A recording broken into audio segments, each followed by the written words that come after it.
Week 10 of the NFL season brings the Eagles another road test this afternoon, facing the Broncos at Mile High. Not the easiest place to play in the NFL. It's the last time the Birds will get on a plane this regular season. Yeah, we blinked, and it is Week 10. We can hardly believe it here on the Kickoff Show, presented by Axalta. Thanks so much for joining us, Amy Campbell. Gabriella DiGiovanni joining me today, sitting in for Fran Duffy. So exciting to have you on the Kickoff Show. Yeah, thanks for having me. I'm excited to get things going. Yeah, we're really excited to break down this matchup for you. The Eagles on the road in Denver at Mile High, a tough place to play. The air thin up there. The altitude factor is a factor for all the teams that play it. I was actually just reading on Twitter, the Eagles changed their flight schedule a little bit to try to adapt to the altitude. So let's break this matchup down with the Denver team. Denver 5-4. They're coming off a 30-16 beatdown of the Dallas Cowboys. Honestly, in my mind, that game was 30-0. The Cowboys scored 16 points in garbage time. But until that point, they didn't really have a good win. None of the teams they beat had a record over 500. But they shut down the Cowboys in Arlington, a really impressive win. And then, of course, on the other side, we have the Eagles coming off a good game, a good loss, if you can say that, against the Chargers. The offense was really balanced. They had some big defensive stops. You saw the run game get going. You saw the receivers get going, everything going in the passing game. They were able to keep it really close. So let's talk a little bit about big picture with Denver. It's a Vic Fangio team. We don't really quite know what we're getting because they have that impressive win over Dallas, but until then, it had been a struggle for them. Look, they're feeling good, right? The win that they had on Sunday simply breeds confidence. And they're going into a bye week next week. So this is a huge opportunity to pick up a win against the Eagles before their break. They started the season hot. They were 3-0, and then they hit a slump, a 4-game losing streak. But now they've turned it around a little bit. So they're feeling pretty good. So it's a challenge for the Eagles for sure.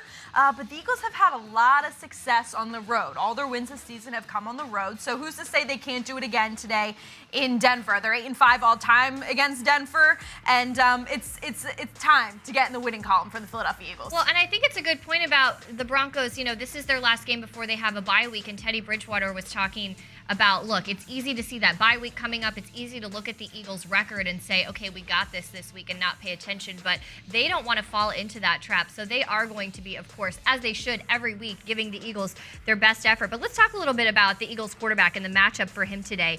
I thought it was really interesting. Earlier this week, we heard Nick Sirianni talking about Jalen Hurts' progress and how he continues to see growth. We know Coach loves to talk about just getting a little bit better every single day, but continuing to see Jalen Hurts improve as a passer. He said, we always knew he had good legs, but he's continued to improve as a passer, and he highlighted the third down numbers as a big team stat, but also a quarterback decision-making stat. But, of course, a big part of improving on third down is making sure that you're executing on first and second down. And so that was something that it seems like the coach was really highlighting about his quarterback, improving in that decision-making, especially on first and second down. Absolutely. I think we've definitely seen Jalen Hurts turn a corner the past few weeks. Now, he hasn't thrown 20 passes 2 weeks in a row, but he's efficient when he does throw the football. A prime example against Detroit, he just threw 14 pass attempts, but they put up 44 points. So the amount of times he's throwing the ball is not indicative of how well this offense is playing. He is efficient when he's passing, which has been a huge bright spot in his development in the middle of the season here so far. But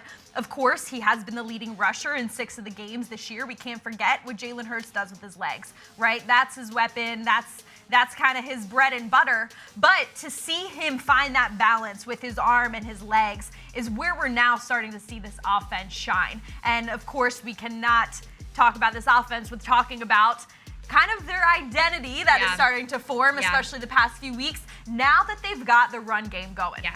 I think that's a huge key, and actually that was, when you're talking about Jalen Hurts being the leading rusher in 6 of those games, that's not necessarily something that you want when you look at a team, because that means that the running game isn't going as much, and you want your quarterback to be a part of that if possible, if that skill set is there, which it is with this team, but you want the run game to get going, and that is something the Eagles have absolutely exploded in the past couple of games with, of course, Jordan Howard, who has now been signed to the active roster. I'm a huge fan of Jordan Howard. I am so excited to see him on the active roster.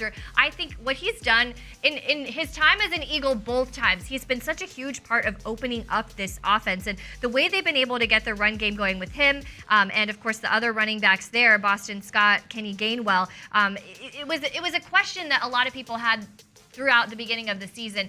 when are the Eagles going to run the ball? Are they going to run the ball more? Well, we have blinked, and they are now the 6th ranked rushing offense in the NFL. They're averaging 136.6 yards per game. And, of course, the last couple games, they have faced some defenses that have not been awesome against the run. Today's defense, pretty good against the run. The Broncos are 6th in the NFL at stopping the run. But it's been a huge part of opening things up for this offense. Absolutely. Jordan Howard, Nick Sirianni said earlier in the week, has been the spark that this offense has needed. And I think that's putting it lightly, right? The past 2 weeks, 29 attempts, 128 yards, 3 touchdowns. But the biggest stat there is that he's averaging just over 4 yards per carry. Yeah. He sticks his foot in the ground and he gets yards after contact. He caught up with Dave Spadaro earlier in the week and he said, I had a great offseason, probably my best offseason so far. He lost 9 pounds. He was recovering from a shoulder injury that first cropped up in 2019.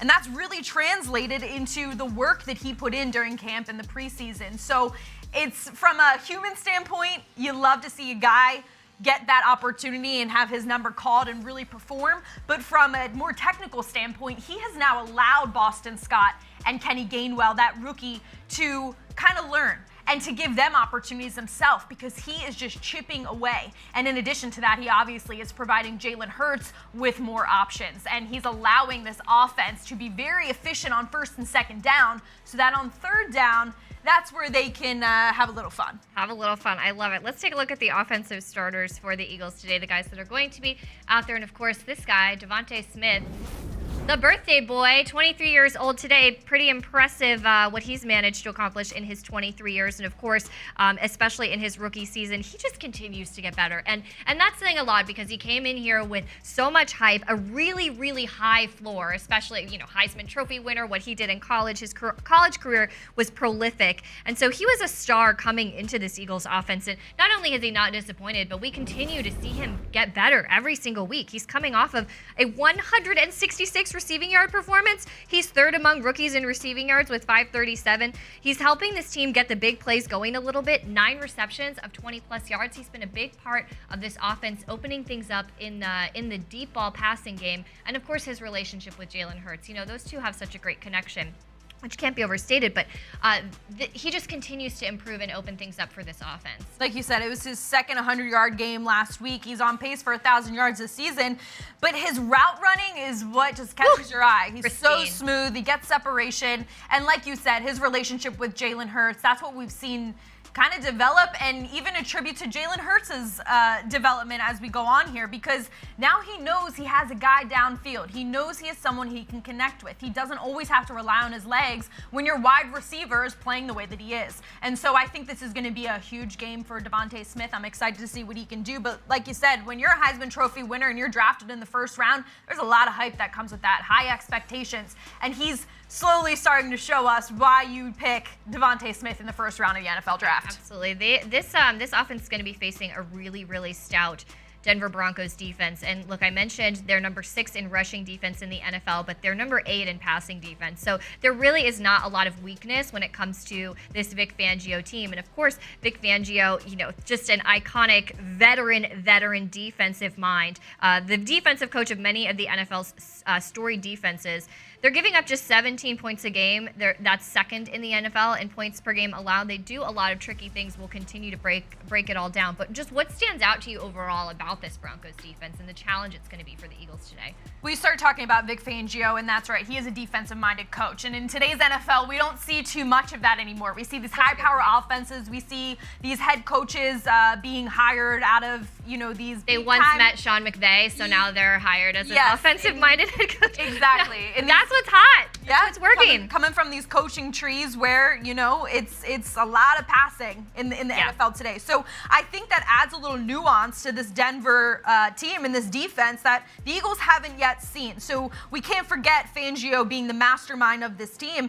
And what we're going to see the most today is disruption in the secondary. So obviously they're without Von Miller, Bradley Chubb, Chubb is hurt right now. So what you need to look out for, Eagles fans, is when they line up, this defense is going to look very vanilla. But post-snap, you need to look out for these little subtleties that are going to be made in that secondary to confuse Jalen Hurts. Okay, Vic Fangio earlier in the week said that he has been very impressed by Jalen Hurts. A lot of head coaches around the league have not yet prepared for Jalen Hurts. This is his first go. He said he's very impressed, but that doesn't mean Vic Fangio isn't going to have some tricks up his sleeve to confuse the young quarterback in that back end of the defense. Well, one of the storylines every week that Fran pointed out last week that's kind of a very weird thing is that the Eagles now, I think 5 weeks in a row, have faced a team without two of their starting corners. Now, we were watching this Denver secondary. We were watching Pat Surtain, the rookie. He is active today, so we know he was banged up this week. He got banged up in last week's game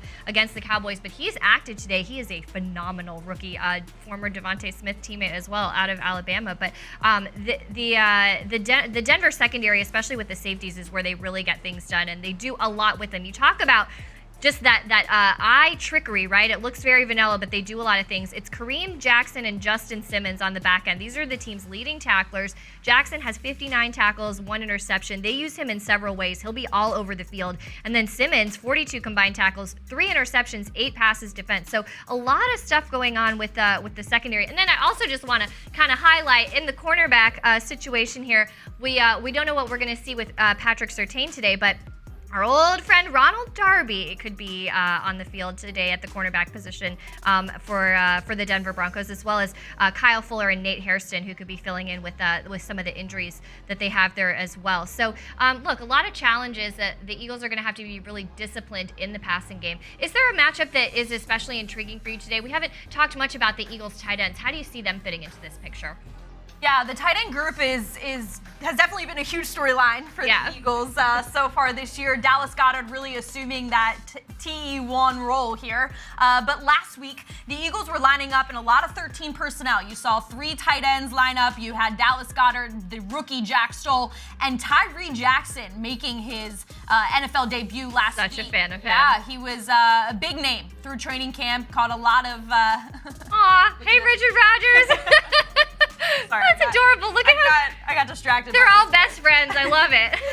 But Tyree Jackson, he played 14 snaps against the Chargers last week, and this coaching staff is very confident in his development. As we know, he's a former quarterback turned tight end, and he was catching a lot of attention in training camp. So I'll be interested to see in the next few weeks how they continue to kind of utilize him. But another huge opportunity today for Dallas Goedert to really show why this organization believes in him so deeply to lead this tight end room. Yeah, I mean, I think, he came in as a really talented prospect, and he also is another guy that just continues to get better and continues to be a huge part of what the team is doing. And obviously, look, he's been rewarded. He's going to continue to be rewarded for what he's done here, and he's been a huge part of this offense. One thing we have not talked enough about yet today, which I think cannot be understated, is how well the offensive line has been playing. Last season, it was a story of injuries. The first few weeks of this season, you started getting that sick feeling again, like, are we going in this direction again? And look, they have had some continuity. They have had, for the most part, they've been pretty healthy the last few weeks. The run game has gotten going. The offense has found more balanced. I think you can attribute a lot of it to the fact that there's been continuity on this offensive line, and young players have been playing well. They've now got some experience, especially after last season with the opportunities with the injuries. There they are, the big boys up front. This is exactly why you keep Coach Stoutland on your staff, yes. Right? Nick Sirianni maintained him, and that's exactly what this team needed, because you've had to have young guys step in real quick to start this season, and now they've only been developing and getting better, and the line has been very cohesive, okay? Jordan Mailata missed some time. Lane Johnson missed some time. You lost Brandon Brooks. You lost Isaac Seumalo. Landon Dickerson, who didn't play a snap in training camp, he's a rookie, has been out there and really holding his own. So you have to also credit the success of this run game to these big fellas. Look at them, okay? They have allowed these running backs to just follow their lead, run downfield, stick their foot in the grass, and go. So they have been a huge part of the success of this team. Jalen Hurts can trust them up front. And very few defenses have gotten to Jalen Hurts recently because of these big guys. Yeah, I think they're going to have a great matchup today as well against a Denver front that is now without Von Miller, which is the weirdest thing ever to me. He's been the face of the franchise for so long. And of course, we know how he can get after a quarterback and make a quarterback's day rough. But look, they've played well without him. The guys there have stepped up in Von Miller's absence. They have had 7 sacks in the last 2 weeks. This team continues to get after the quarterback, so it's going to be an interesting matchup for the Eagles up front going against this Broncos defense. Let's flip it to the other side. Let's talk about the matchup for the Eagles defense, because I think what everyone is circling is all the injuries on this Denver Broncos offensive line. They are going to be without 3 of their starters. And today, starting at center, Quinn Miners is a rookie. I'm pretty sure it's his first start. He was the darling of the draft out of Wisconsin Whitewater. But there are some opportunities for this Eagles defensive front to take advantage of some vulnerability, some injuries on the Broncos offensive line. Yeah, let's start at the top. Let's just go with coaches first, okay? Offensive coordinator, Pat Shurmur, he is not in the building today as he is on the COVID list. So quarterbacks coach Mike Shula will be calling the plays. Now, let's not get too excited, Eagles fans. He's had a lot of experience doing this. He most recently called plays in Carolina. He has 11 years of experience as an offensive coordinator, so this is not his first rodeo. Of course, Pat Shurmur is very comfortable, of course, with the Philadelphia Eagles, but they're still going to be very prepared and good to go today. Now, Denver's offense, they rank 4th in the league in deep attempts. So their running game really pops off the page, but Teddy Bridgewater is going to want to take some shots down the field. So it's going to be a challenge for this Eagles secondary, but you know what? I think one of the best things this Eagles defense has done this year is limit those deep throws, okay? Yeah. A lot of quarterbacks. You saw Tom Brady, Patrick Mahomes, Jimmy Garoppolo not be able to make those deep passes. They always had to go to their next check down because the Eagles secondary was holding it down so well down the field. So Teddy Bridgewater, if the defense can get him to hold on to the ball, is going to be a good day for that Eagles defense. Well, yeah, and Teddy Bridgewater, not the fastest release in the NFL. It's not really necessarily what he's known for. And, of course, we're super happy to see Josh Sweat active today after spending the week in concussion protocol. He's going to be a huge help for the Eagles on the defensive line. Look, I think you said it so well. This Broncos offense, it works off of the run game, and then they get the passing game going from there. And when the run is going, they're able to take those very calculated couple of deep shots. And I'm honestly a little bit, I don't understand why they don't do it a little bit more, to be honest, with the talent they have, because they have a really, really talented receiving corps. But they, they use the run game, very calculated. Teddy Bridgewater, he's savvy. He has a good arm. He's not really a mobile quarterback, but he can buy time if he needs to. And then they'll take a couple deep shots downfield when they need to the receivers. Tim Patrick, who I think was questionable coming into today, we'll have to see if we see him, but Cortland Sutton, really one of the most explosive, big-bodied receivers in the NFL. And then Noah Fant at the tight end position. You know, he's been kind of hot and cold this season, but came in with a lot of hype as well. So going to be an interesting matchup in the secondary for these guys. And of course, like you mentioned, keeping everything in front of them is really critical for the Eagles today against this Broncos offense that really gets things going through the run, but then will take those deep shots. Yeah, we were just looking at Avonte Maddox, who has had an excellent season so far. This week, he was actually day-to-day, so it's good to see him active and ready to go because he's been a huge part of this defense's success, of course, along with Darius Slay, who luckily is active as well today for the Eagles. But we talked a little bit about the Denver running game, Javonte Williams and Melvin Gordon, right? It's quite a duo they have there. They both have rushed for over 400 yards and a rushing touchdown. But they've done so well and they've been so efficient. Like you said, it's allowed that passing game to be successful. Last week against Dallas, Williams rushed for career-high 111 yards and just 17 attempts. Yeah, that's crazy. So he averaged over 6.5 yards per rush. So he's doing extremely well. It'll be a tall task for the Eagles defense, but that's where we're going to see linebacker TJ Edwards shine today. Well, and on that note, let's take a look at the defensive starters. And look, you mentioned TJ Edwards. He just continues to play better and better. And look, another guy that I'm just a huge fan of because of his story, because he was an undrafted free agent who's come in here and has just put his head down and gone to work and continued to improve, worked his way into this defense, continued to be reliable, continued to just do the right things and show the coaches that he is trustworthy. 25 tackles in the past 2 games, I think maybe coming off of his best game. What do you think about just the way he's evolved in this Eagles defense is a huge piece of it?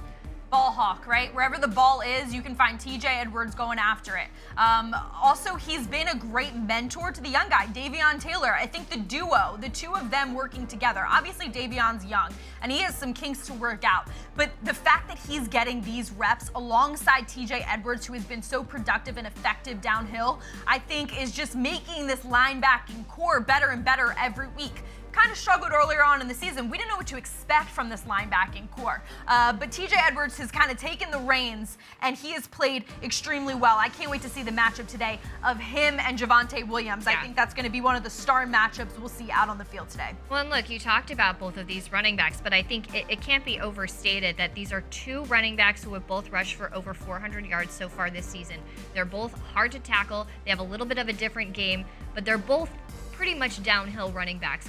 Javonte Williams a little bit more physical, maybe a little bit harder to tackle, but they use them pretty equally, which makes it really tough for the Eagles defense, because it's kind of like pick your poison. They're going to get one going, they're going to feed the hot hand, and then they're going to change it up, which is what this offense likes to do. But let's talk a little bit more about just the vulnerabilities on the offensive line and how the Eagles can take advantage of it. We've talked about how they can use that opportunity to slow down the run a little bit, but let's talk about getting to Teddy Bridgewater, because look, he's the third leading rusher on the team, so he will do a little bit with his legs, but he has been sacked a lot. We talked about he doesn't have the fastest release in the NFL.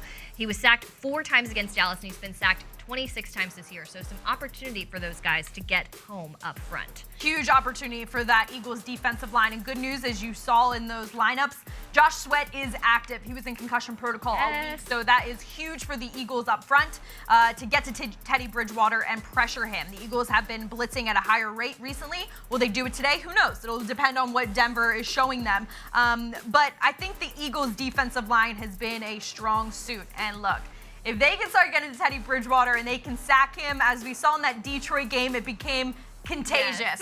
So if they can get it going, the big boys up front are going to eat today. It comes in bunches, and of course, when your defensive line is, is hot, of course, that always forces, a couple of bad throws. And as a cornerback once told me, a solid defensive line is a cornerback's best friend, because then those balls start getting a little bit loose, and that's when the interceptions come. So there they go. They're leaving the field. As always, we thank PA Lottery for bringing us those warm-ups. All right, so Ella, for you, what does this one come down to? The Eagles need to do what to leave Denver with a win? So today we talked a lot about this running game, right? We have the threat of Jordan Howard, Kenny Gainwell, Boston Scott, and of course, Jalen Hurts. But the more effective they can be on the ground and chipping away at first and second down, it's only going to open up this passing game and allow Jalen Hurts to stand up tall in the pocket and let it rip downfield. So the more they keep feeding these running backs, okay, it's like a 3-pronged rushing attack between Howard, Hurts, and Scott, who have all rushed for over 40 yards in back-to-back weeks. As long as they can keep doing that, that offensive line can stand tall, this passing game, I think, is going to see a lot of success here today. We have Devonta Smith, Jalen Reagor, Quez Watkins. It's their time to shine, and I think that running game is going to allow them to do that here today. Yeah, look, when you're balanced in offense, it opens up so much, and so we'll see if they can execute and, of course, get that passing game going, which I think is probably what the Broncos would like to be doing as well. I'm looking at the Broncos running game, and look, the Eagles need to tackle, and they need to gang tackle. You're not going to get these running backs down with just one person, especially Javonte Williams. He's so physical. He's such a strong downhill runner. As they say, you got to put a hat on a hat, but you got to put multiple hats on this hat. Lots of bodies. You're not going to take him down one-on-one. And that has been a bit of a weak spot for the Eagles defense. One-on-one tackling against bruising running backs coming straight downhill. So swarming to the football. Gang tackling is key. It's Melvin Gordon, but it's really, really especially Javonte Williams when it comes to getting a lot of bodies on this Denver running back. So there's a lot of pressure on the defense today, but plenty on the Eagles offense as well against Vic Fangio's Broncos. Dallas Goedert's role in this offense has become even more important now that he is the guy at the top of that tight end depth chart in his 4th season in the league. Goedert's embracing it all. He joins our own Mike Quick for this week's one-on-one presented by Palm the Hockey. With Dallas Goedert. Dallas, thanks for joining us. In your 4th season, finally, you're tight end number 1. What's it feel like? What's the difference? It feels good, being the guy that, that to lead the room and, just everything that's happened since the Zach trade. It's been fun being on the field a little bit more, getting to do more in the run game and the pass game. I feel like it's benefited me just being out on the field more, being able to get in the flow of the game, to feel how the defense are play in and play out. You're just able to set stuff up, work a little bit more. So it's been good for me.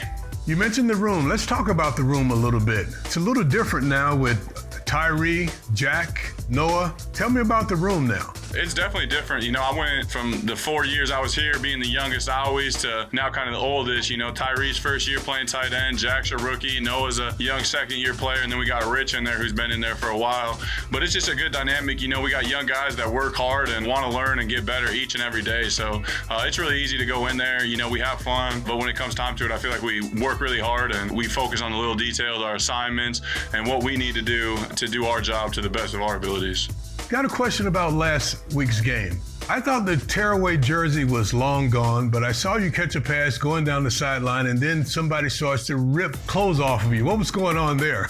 Yeah, my undershirt was hanging out a little bit more, and he got a hold of that. And I think they teach the defense, if you grab cloth, don't let go. And he didn't. Eventually my shirt started ripping and gave way, which was nice, so I could get a few more yards. So Denver is a defense that's playing extremely well. They're only giving up about 17 points per game. What is it about that defense that makes them so tough? When they switch into their fronts, they move people around, and they're just really fundamentally sound. They're always communicating on the sides, whether they're passing, leaving somebody for some different guy. But that's probably the biggest thing, is that they're always in the right spot that they're supposed to be in. And, we just have to make sure we know where they're going to be so we can take advantage of that. Their strong safety, Kareem Jackson, he's all over the field, and you're probably going to see a lot of that guy in this football game. He comes down in the box a lot. Give me your scouting report on him. He's a great player that flies around the field. He's going to be playing me in man here and there. So it's just one of those things that you got to use physicality against him, and then just as the game goes, throw some different things at him that he's not ready for. Have you played in Mile High yet? No, I haven't. It's going to be my first time. I'm excited to see, how real the elevation is. And, it's a cool place to play. I got a lot of family that's going, so I'm excited. The Philadelphia Eagles and Axalta Coding Systems have built a roster of all-pro teachers. Go to philadelphiaeagles.com/Axalta All-Pro Teachers to view this year's outstanding recipients. Eagles fans score official NFL gear every week just by drinking Pepsi. Purchase Eagles Pepsi bottles or packs, scan the code to start building points, and redeem them for Eagles gear or a shot at the grand prize every single week. Visit madeforeagleswatching.com for rules and to enter.